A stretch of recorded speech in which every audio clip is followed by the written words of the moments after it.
Back in early May, they were doing military flyovers of hospitals to honor health workers. There were 3 refueling jets, but what I came to see was the plane that was bringing up the rear, a World War II era B-29. I had no idea at the time that a little over a month later, I'd actually be flying in it. In 1987, Doc was found rotting away in the Mojave Desert. It was rescued, brought back to Wichita, Kansas, where it was restored to flying condition by hardworking aircraft workers. Many of them retired. I received the ticket for this flight from my sons and daughters-in-law as a Father's Day present. I really don't think they could have done any better, and I'm proud of them all. Once Doc was out on the tarmac, we went out there to get an introduction to the crew and receive a pre-flight briefing. Since I would be riding in one of the gunner seats, I would be entering the plane from the back. That bubble on the side of the plane is one of the gunner ports.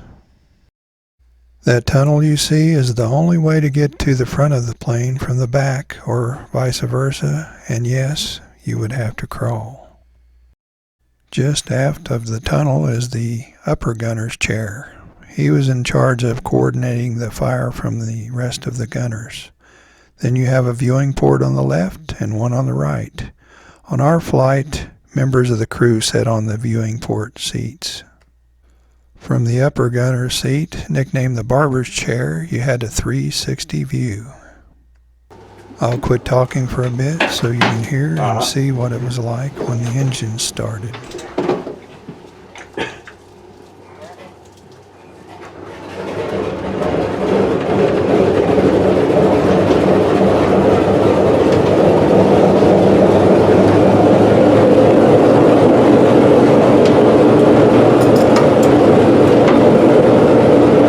There was a lot of smoke and a lot of noise, and it was a little concerning at first, but we all had headsets and the pilot explained that it would smooth out in time, and it did. Here's a look at my headset. Now let's listen to what I was hearing in it as we was getting ready to take off. Go by the position. Flight engineer in position. Right scanner in position. Left scanner in position. Aft scanner in position. Okay, takeoff briefing. Alright, we're taking off on runway 19 left. Go ahead and call out 80. It's probably going to be a straight out. Once the engine smoothed out, we started to roll.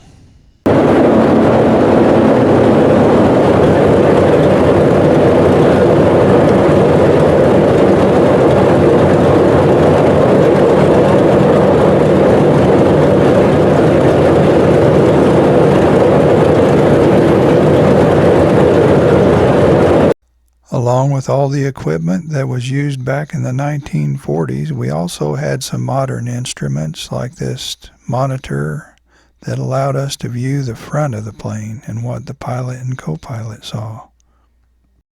As we headed down the runway, I couldn't help but think of how fortunate I was to be flying in one of these planes, since there are only 2 airworthy B-29s in the entire world.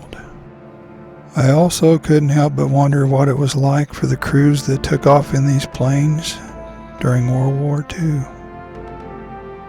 One source that I found said that 71% of bomber crews were either killed or listed as missing in action during the peak of World War II.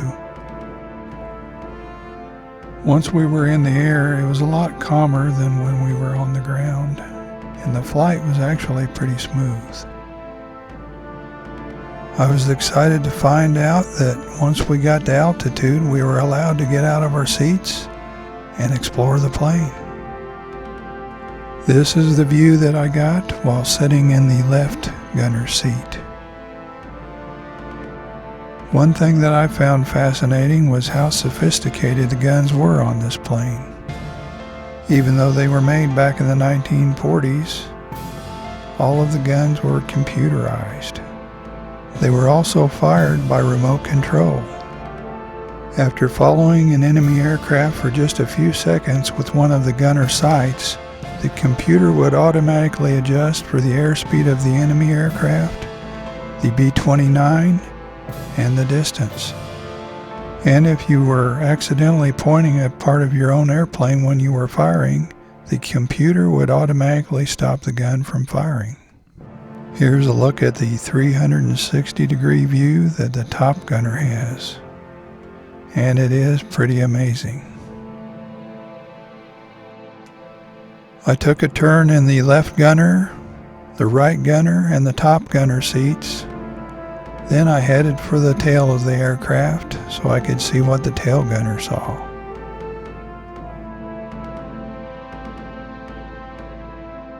On the way back to the tail of the aircraft, I had to pass this open escape hatch. They warned us not to stick our cameras or our phones out that hole because 200-mile-an-hour wind would snatch it right out of your hand. But I had to get up there and at least look out the hole. And it was very noisy.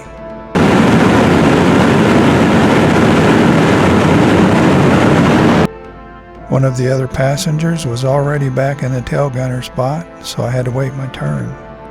And yes, the only way to get back there is to crawl. The coolest thing about the tail gunner's position is that you're actually behind the horizontal stabilizers on the tail. It was a little bit cramped in there, but the view was incredible.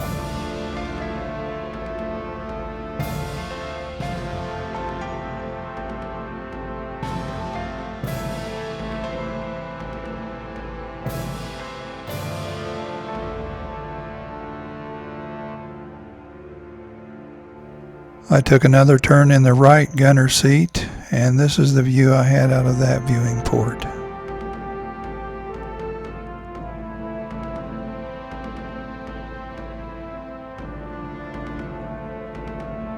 It was just an incredible day, and it was an adventure that few people will ever have.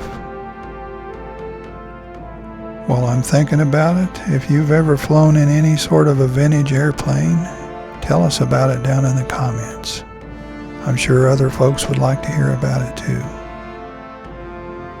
As well as being a place to get an excellent view, the left-hand gunner and the right-hand gunner viewing ports can be removed and used as escape hatches. As the saying goes, all good things must come to an end. I could see by the view on our monitor that we were approaching the airport.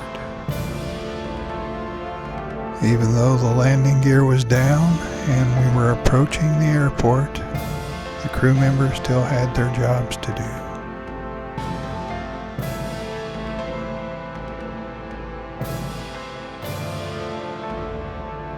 After we had the plane on the ground and back in the hangar, we were able to explore the plane a little bit more. Since I was confined to the back of the plane during flight, I wanted to get up to the front of the plane where the pilot, co-pilot, flight engineer, and the Bombardier seat was. That was a pretty smooth ride, really. You know, when the weather's nice, it makes for a pretty nice flying airplane. Yeah, all the volunteers do a great job here. They keep the airplane in tip-top shape. There's plenty of room to come up. Come on up.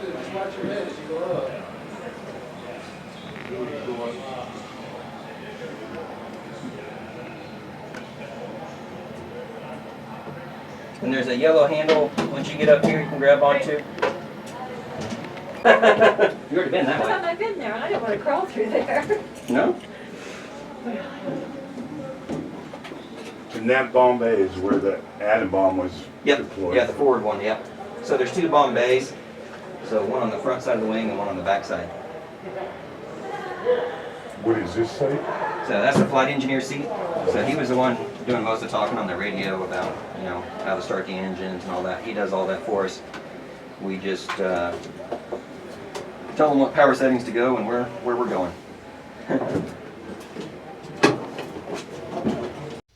The Bombardier sat in front of and below the pilot and co-pilot. Oh yeah. Was it cooler in the back? Yeah, the little greenhouse effect up here definitely warms it up a little bit more back here. Oh, we had the little pyramid. Yeah, that's where the pressurization would come in and fill both compartments. So that's why this tube is here, is because the bottom bays were unpressurized, so they can open them up and fly. I see. And so then the pressurization would go to that capsule, and then this capsule. And then there's a little tube that ran all the way back to the tail gunner. And he had his own little pressurized vessel back there. So, but yeah.